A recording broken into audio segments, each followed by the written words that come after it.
is the great Ben Shapiro. I can't quite figure out like what's going on with his set. Sometimes he seems to be in like his apartment, or like a low-budget private detective's office. I think it's just a home stream. This is pretty cool. I like this one. This set. But here he is, and let's see what Ben Shapiro is up to. The cool kids philosopher. New York Times. Is in fact sounding off on an issue where a lot of Democrats agree. They believe that American history is an unrepentant history of oppression and brutality and tribalism and cruelty, punctuated by moments of leftist glory, which then dissolve back into tribalism and cruelty, right? That is the view of American history. It's why Beto O'Rourke has said that America was founded in 1619. I would also add, it's also the view of the vast majority of historians, I think. It's leftists. Or as he calls them, leftists. Yeah. Right.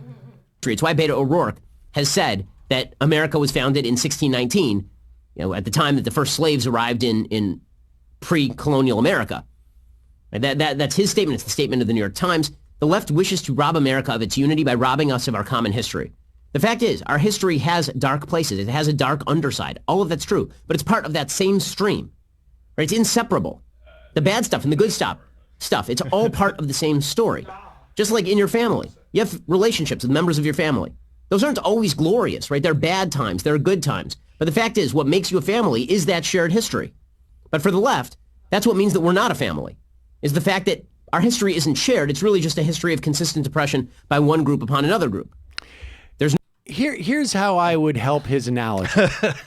Let's say we're a family, but one of us we lock in the closet, and we have celebrations like a family. And, we're sitting at Thanksgiving, and I say, little Alex, go up and bring a slice of turkey and slide it under the door to your sister who's in the closet where we keep her. Yeah. And, we bring her water. And then the idea is that, like, we all grow up.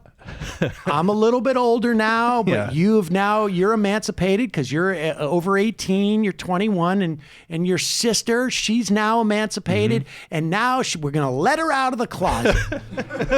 She's going to go back in for like 3 hours a day. Right. But we're going to basically let her out of the closet. Yeah. And the thing that I find really problematic about your sister now, Alex, is that she cannot appreciate all those times like the family Thanksgiving celebration that we had in all our past. For her, it's all about you kept me in a closet. It's all part of the same stream.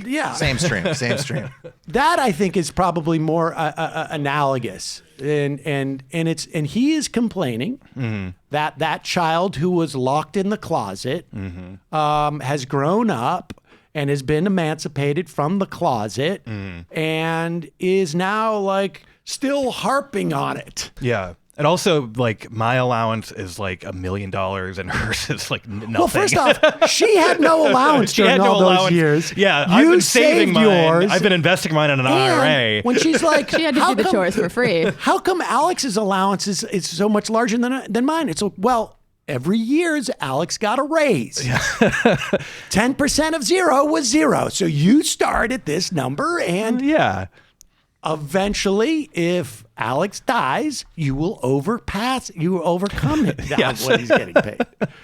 I mean, that's the real analogy. But even his attempt to sort of debunk what he calls leftism, what other people call history, sounded more or less like the same thing. Like we have bad times. Yeah, it was like, you can't call out bad things in history. History is not a series of bad things that are sometimes interrupted by good things. It's interchanging good things and bad things. That's right. Which I think most people would agree. Don't criticize the bad things and how they still affect today, because good things in reality also happen. That's right. There he is, the cool kids. We got to get him some Hegel or something. Philosopher. Seriously. Oh my God. Can you imagine dialectic Ben Shapiro? Fame's Darwin.